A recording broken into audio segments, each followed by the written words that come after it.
Which is the correct one in these two sentences? The sheep is running across the field, or the sheep are running across the field? Well, both are correct. How come this? Let's know. The first sentence tells us that a sheep, just one sheep, is running across the field, whereas the second one tells us that more than one, multiple sheep are running across the field. Did you know the plural form of sheep is the same as the singular? We do not add any s or es to this, or we do not change it in any other form. Just think, no other word in these sentences indicates how many sheep are there, but the verb only. Hey everyone, welcome back to this Learn English program. In this video, we are going to learn what is verb conjugation. Verb conjugation means the change of verb form so it matches the subject. Let's understand the concept of verb conjugation in the simplest terms with the examples.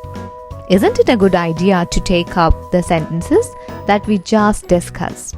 Well, in these two sentences, we change the form of the verb to be into is and are so that it matches the subject to convey the correct meaning. This is verb conjugation, the change of the verb so it matches the subject. It's just a fancy way of saying we change the form of a verb to show when something happens, who is doing it, and how it's happening. Let's take up the verb to walk. This is the base form of the verb, or we can say infinitive form of verb, that is to walk. We change it depending on the subject and tense.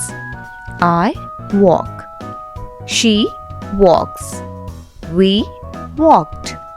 They are walking. See, that's conjugation.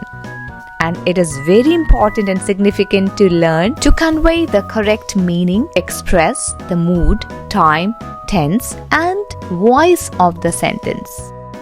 Let's play with more examples to understand it better. Look at these examples to see how the base form of the verb to go changes meaning and spelling when conjugated, and how its change changes the meaning of the sentence. Look at these examples below to see how the verb to go changes meaning and spelling when conjugated, and how its change changes the meaning of the sentence. For example, in the first sentence, I go to work each day. This is something that still occurs. In the second sentence, I went to work each day. This is something that no longer occurs, that happened in the past. In the third sentence, I will go to work each day. This is something that has not yet happened, that will happen later, and that's future. So, the change of the verb indicates time reference, that is present, past, and future. I would go to work each day. This is something that might happen when the condition is met. You can pause the video and look at the other examples. Wanna have some more examples?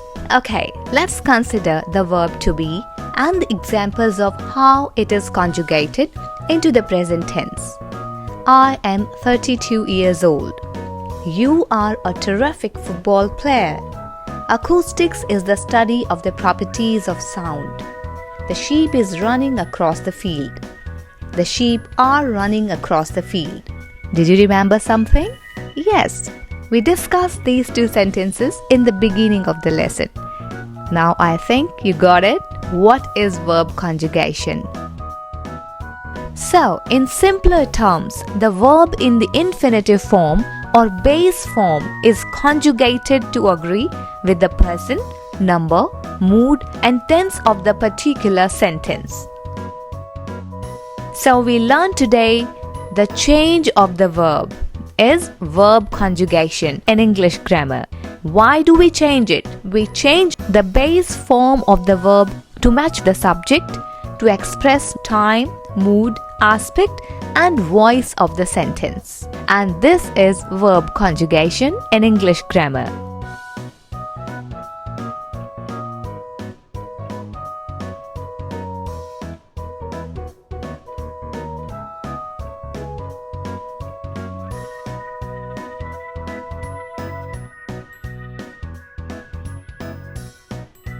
So bye for now. Thank you for joining. Happy learning.